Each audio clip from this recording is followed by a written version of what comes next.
Life is not a story that's told in one telling. It is not a movie that plays out in a single take.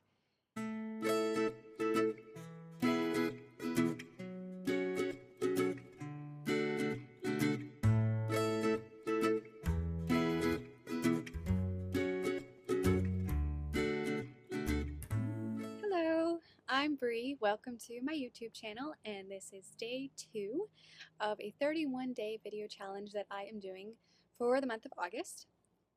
If you missed my intro video, go back to my channel for day 1. It'll explain a little bit about why I'm doing this video challenge and what it's going to be about. Today I am going to be talking about perfectionism. There's this quote by Pavlina. It is better to create an imperfect something than a perfect nothing. That idea has been so compelling to me and has really helped me to break out of the perfectionism. I mentioned it in my intro video about how I've struggled with perfectionist tendencies in my life. It wasn't there when I was a child. I was very creative.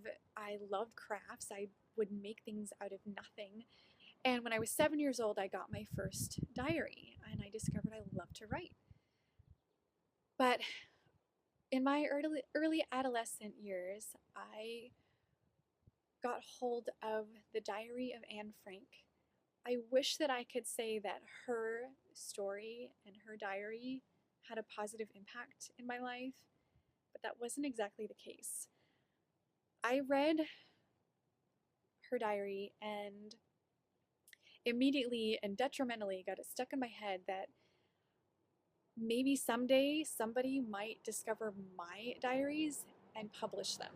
It's kind of ridiculous looking back on it, but that's kind of what I took out of it. It was an exciting idea, but it was really daunting.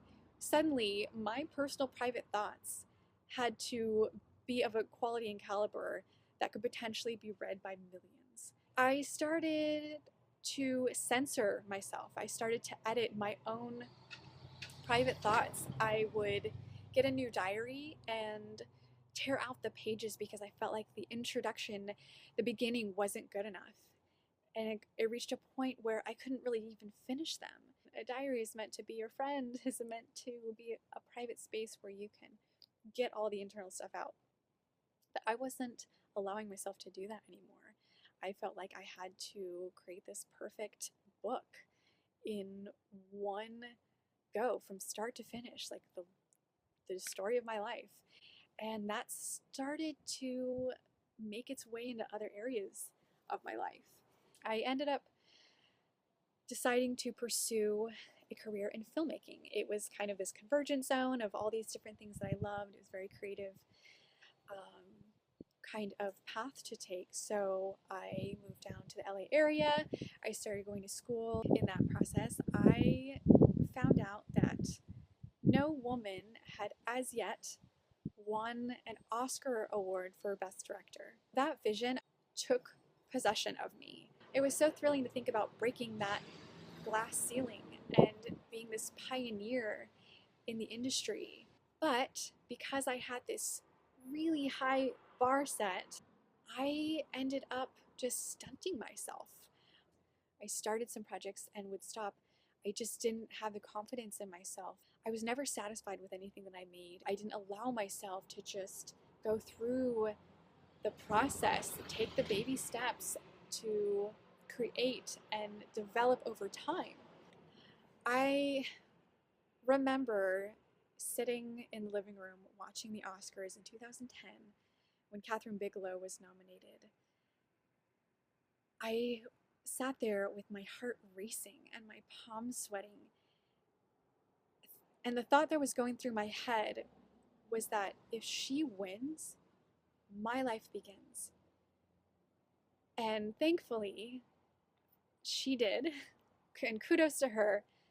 I was finally set free from this burden of a vision and goal that I had taken on for myself. I could get on with my life and pursue my much more practical vision of becoming a writer, director, producer, triple threat, and having my own production company. Always keeping that bar low. I finally realized that I was holding my creative voice hostage. I was overprotective of my potential, and I was overcritical of anything that I did. It was never good enough. I was never satisfied with anything that I made. With the writing, I finally got fed up, and in a desperate act of self liberation, I threw away most of my journals. It was a symbolic act for me to set myself free from that vicious cycle that I was in of self censorship. And with the award, circumstances finally released me from really something that was completely outside of my control anyway. Why I'm sharing these stories with you, the writer's block, the Oscar award that I never won, is to share with you how it played out in my life in a way that maybe you can possibly relate to. Maybe perfectionism in your life has held you back and you haven't put yourself out there. You haven't made the things that you've wanted to make because you expect too much of yourself. If you're a perfectionist like I was, please don't stifle yourself. It's okay to create something, to be who you are and say, good enough. And maybe it's good enough for now, but let yourself go through the process. If you are going to strive for perfection in your life, let it be through the process. The mistakes, the trial and error, the experimentation that is integral to life and growth.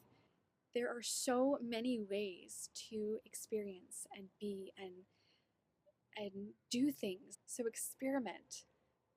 Go on trial runs. Mistakes are healthy and welcome. You learn from them, you grow from them, and that's how you get better, and that's how you get closer to the perfection, to the quality, the excellence that you're striving for. Let yourself move forward in your life, in your work.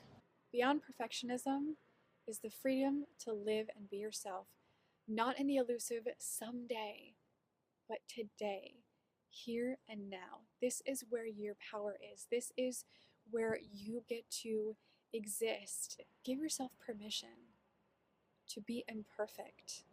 Thank you so much for watching. I really hope that this video has helped you if you are struggling with perfectionism yourself. Check out the video description below. There's some notes and links that may be helpful for you. Stay tuned for tomorrow's video and for the rest of the videos in this series. Thanks for watching.